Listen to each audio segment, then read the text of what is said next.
Seid mir herzlich willkommen zu einer neuen Folge der Bastelgarage. Es freut mich besonders, dass ihr wieder mal mit dabei seid.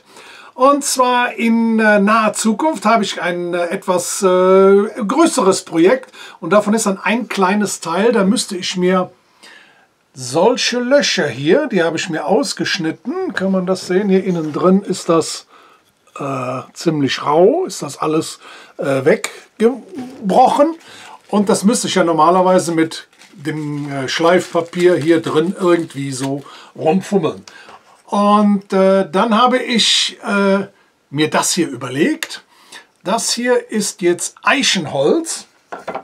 Und zwar ist das 18 mm dick. Und in Verbindung mit einer Stichsäge bzw. einem alten Stichsägeblatt, da kann man sehen, das ist schon verbrannt. Damit baue ich mir eine Schleifmaschine.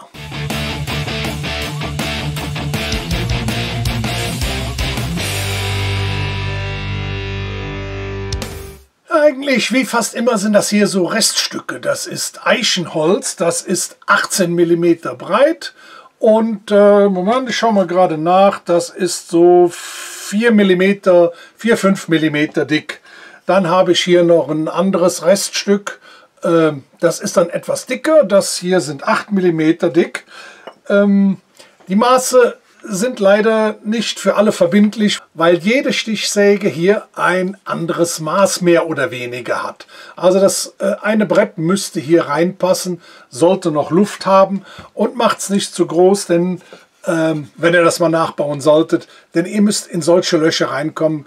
Eigentlich fast je kleiner das ist, desto besser ist das. Ich mache jetzt erstmal ein großes, später werde ich mir noch ein schmäleres machen und dann zeige ich euch jetzt, wie ich das gemacht habe.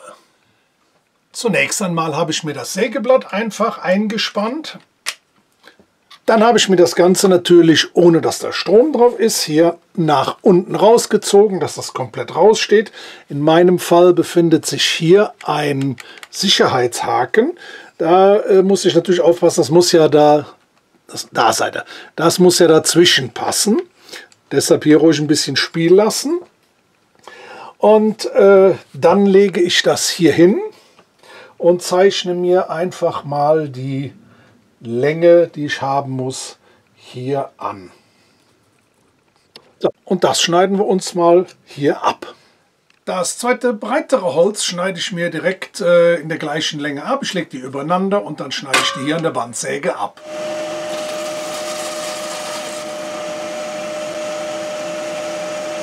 Das dickere Holz, das schneide ich mir jetzt auf 2 Stücke à 8 mm ab.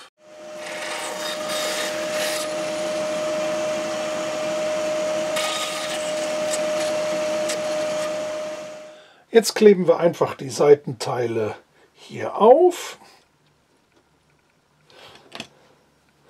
Und zwar so, dass in der Mitte schön noch Platz ist für das Sägeblatt. Klammern es fest.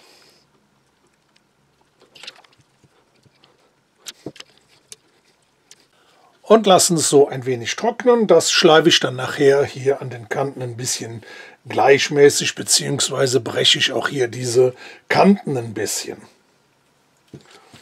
So sieht das Ganze dann aus. Ich habe hier die Kanten ein bisschen gebrochen, hier vorne natürlich nicht. Und zwar habe ich hier so eine Klettschleifscheibe. Die Schleifscheibe kommt normalerweise auf eine Flex oder ähnliches drauf. Und dann kommen einfach diese Klebeteile mit dem Klettverschluss drauf. Das hier hat jetzt ein bisschen gelitten, das ist schon an verschiedenen Stellen lose. Das mache ich mir jetzt hier ab. So, das ist der Klettverschluss. Den lege ich mir jetzt hier hin und schneide jetzt mit dem Cuttermesser die Größe, die ich vorne brauche, einfach mal ab.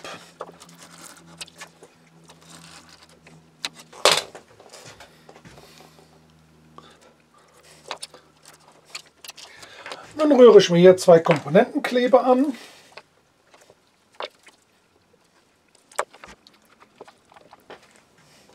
Schmiere das hier hinein und setze das Sägeblatt da hinein, dass das schön hält. Auf der anderen Seite den restlichen Kleber dann hier drauf, so dass ich eine vollflächige Verklebung habe, und setze dann dieses Teil hier drauf und drücke es an, dass es schön klebt.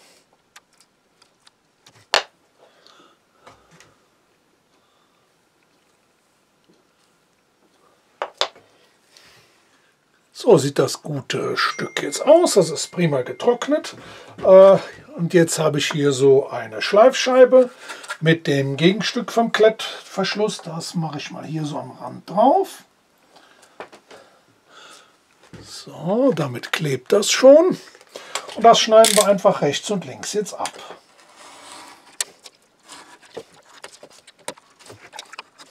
Und damit ist jetzt das Schleifband hier drauf, und im Falle eines Falles kann man das wechseln und einfach ein neues mit dem Klettverschluss drauf machen. Probieren wir es direkt mal aus. Ich habe das jetzt hier eingespannt und dann legen wir mal los.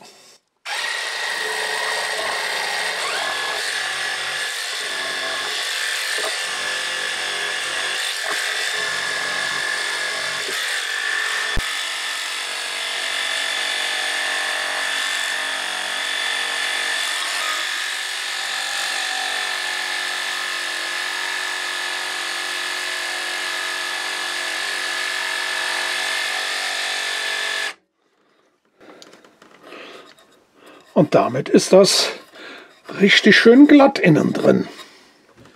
Und auch dieses Mal bin ich froh, dass dieses kleine, wirklich super kleine Projekt so toll hier funktioniert hat. Das Teil baue ich mir noch in etwas schmäler, für in kleinere Löcher reinzumachen.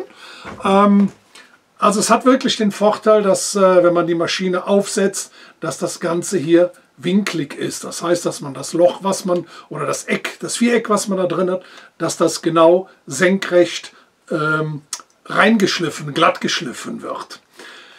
So bleibt mir heute wieder nur zu sagen, habt Dank für eure Aufmerksamkeit. Ich freue mich schon auf das nächste Mal, und beim nächsten oder übernächsten Mal werde ich dieses Teil, dafür ist es gebaut worden, dann auch tatsächlich einsetzen.